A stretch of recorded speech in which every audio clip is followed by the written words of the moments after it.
हर हर महादेव। जय भोलेनाथ की। आज हम सुनेंगे सावन मास का 29वां अध्याय। एक अध्याय और रह गया, इसके बाद हमारा सावन मास भी खत्म हो जाएगा। इसमें महादेव जी हमें सावन मास के व्रतों के कृत्य बताते हैं। भगवान शंकर ब्रह्मपुत्र सनत कुमार से बोले, हे पुत्र, अब मैं तुम्हें सावन मास के व्रतों के कृत्यों के संबंध में बतलाऊंगा किस समय क्या करना चाहिए। हे महामुने, उसे सुने। श्रावण महीने की तिथि किस समय की लेनी चाहिए, किस समय क्या विधान है, पूजन और जागरण कैसे करना चाहिए, नक्षत्र व्रत का उषाकाल उस व्रत क्रम में कहाँ, रात में भोजन और भोजन भाव दिन में कहाँ, प्रातःकाल उस व्रत काल में उद्यापन कहाँ, पंचांग द्वारा शुद्ध समय में अधिवासन करना चाहिए, दूसरे दिन विधि पूर्वक होम करना चाहिए, धारण तथा पारणा में हास विधि नहीं होनी चाहिए, श्रावण शुक्ल प्रतिपदा के दिन संकल्प करके उपवास करके दूसरे दिन हविष्यान पारण में स्वीकार करना चाहिए, पारण का दिन एकादशी में हो तो 3 उपवास करने चाहिए, रविवार व्रताचन सोमवार में सायकाल का समय प्रदान कहा गया है। मंगल बुध और गुरु की पूजा में मुख्य समय सुबह का है। शुक्र पूजा सुबह और रात में जागरण करें। नृसिंह और शनि की पूजा शाम को की जाती है। शनि व्रत के दान का समय मध्यावत है। हनुमान जी की पूजा मध्या तथा अश्वत्थ पूजा का समय प्रातःकाल है। रोटक व्रत में प्रतिपदा और सोमवार सहित त्रिमूर्तोहार स्वीकृत है। यह पहले की तिथि ग्राह है। उदुम्बरी द्वितीया संध्या व्यापनी तृतीया युक्त पूर्व वेदित लेनी चाहिए। श्रवण गौरी में चतुर्था युक्त तृतीया तिथि है। गणेश पूजा में तृतीय विधि चतुर्थी है। नाग पूजा में षष्ठी युक्त पंचमी है। सुपोधन व्रत साय व्यापनी सप्तमी युक्त षष्ठी है। शीतला व्रत में मध्या व्यापनी सप्तमी है। देवी के पवित्रारोपण में रात्रि युक्त अष्टमी है। कुमारी में रात्रि व्यापनी नवी उत्तम है। आशा में रात्रि व्यापनी दशमी है। हे तात, दशमी विधा एकादशी आग्रह है, उसके वेद को मैं बताता हूँ। अरुणोदय समय दशमी वेद वैष्णवों के यहाँ होता है। अरुणोदय समय में समात्रों के यहाँ दशमी वेद होता है। इसी रीति द्वारा द्वादशी पवित्रारोपण की गई है। अनंग व्रत में रवि व्यापनी त्रयोदशी द्वितीय पर व्यापनी हो तो 77 होती है। शिव पवित्रारोपण अधिक उत्तम है। उपाकर्म और उत्सर्ग में पूर्णिमा और श्रावण नक्षत्र ग्रह है। यदि अन्य दिन पूर्णिमा 3 मुहूर्त की हो तो दूसरे दिन व्रत करना चाहिए। या ऋग्वेदीय तैत्तिरीय शाखा वालों को पहले दिन करना चाहिए। तैत्तिरीय शाखा वाले यजुर्वेदियों का अन्य दिन पूर्णिमा 3 मुहूर्त रहने पर भी उपक्रम और उत्सर्ग दोनों पूर्व कर देना चाहिए। पहले पूरे दिन पूर्णिमा और श्रवण नक्षत्र एक मुहूर्तोत्तर संबंध हो तो और अन्य 2 दिन मुहूर्त के भीतर पूर्णिमा श्रवण नक्षत्र समाप्त हो तो पूर्व दिन करना चाहिए। अपराह काल में समावेदियों को हस्त नक्षत्र हो तो उपाक्रम उत्सर्ग करना चाहिए।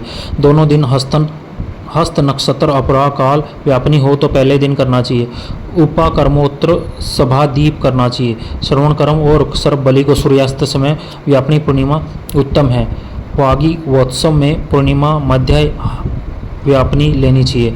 रक्षाबंधन कार्य में अपराह व्यापनी पूर्णिमा ग्रह है। चंद्रोदय व्यापनी संकट चतुर्थी स्वीकृत है।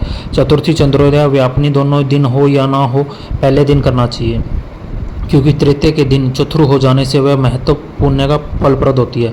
हे वत्सवर्ती, पहले दिन गणनाथ को प्रसन्न करने वाली चतुर्थी का व्रत करे। गणेश, गौरी और बहुला को छोड़कर दूसरे देवों की पूजा में पंचमी विधि ली गई है। श्री कृष्ण पूजा में अर्धरात्रि व्यापनी अष्टमी विधि है। निर्णय के बारे में इस व्रत 6 तिथि मान्य है।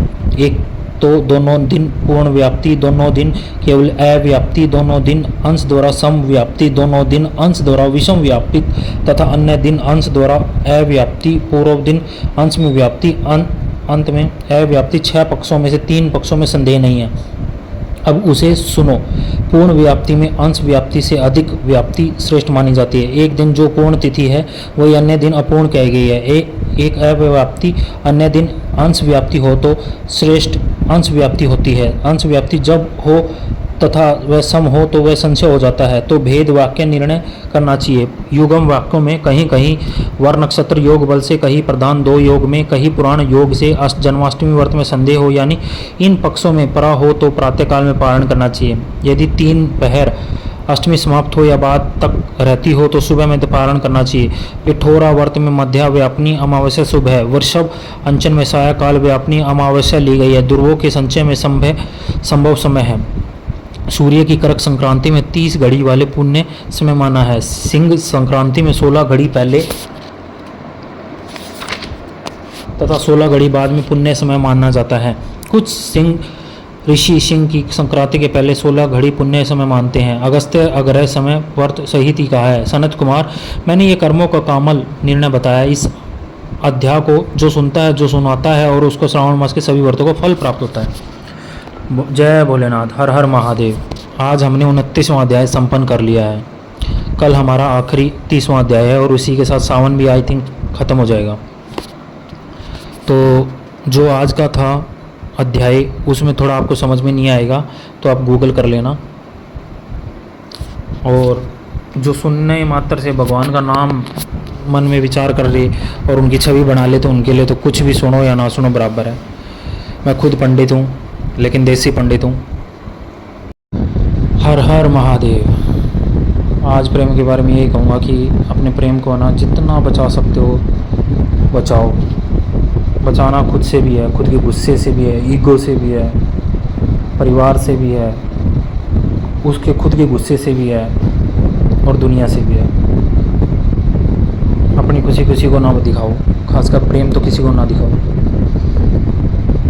और अपने प्रेम की इज्जत करना सीखो, जो मैं थोड़ा लेट करना सीखा। लेकिन जाने के बाद जो प्रेम होता है उसकी मैं कल्पना भी नहीं कर सकता था कि मैं इतना करूँ, और मैं कर रहा हूँ। और जाना तो श्री राधे संभालेंगी और वापस लाएंगे, सारे द्वेष ख़त्म होंगे, शायद अगले सावन तक वो आ जाएं।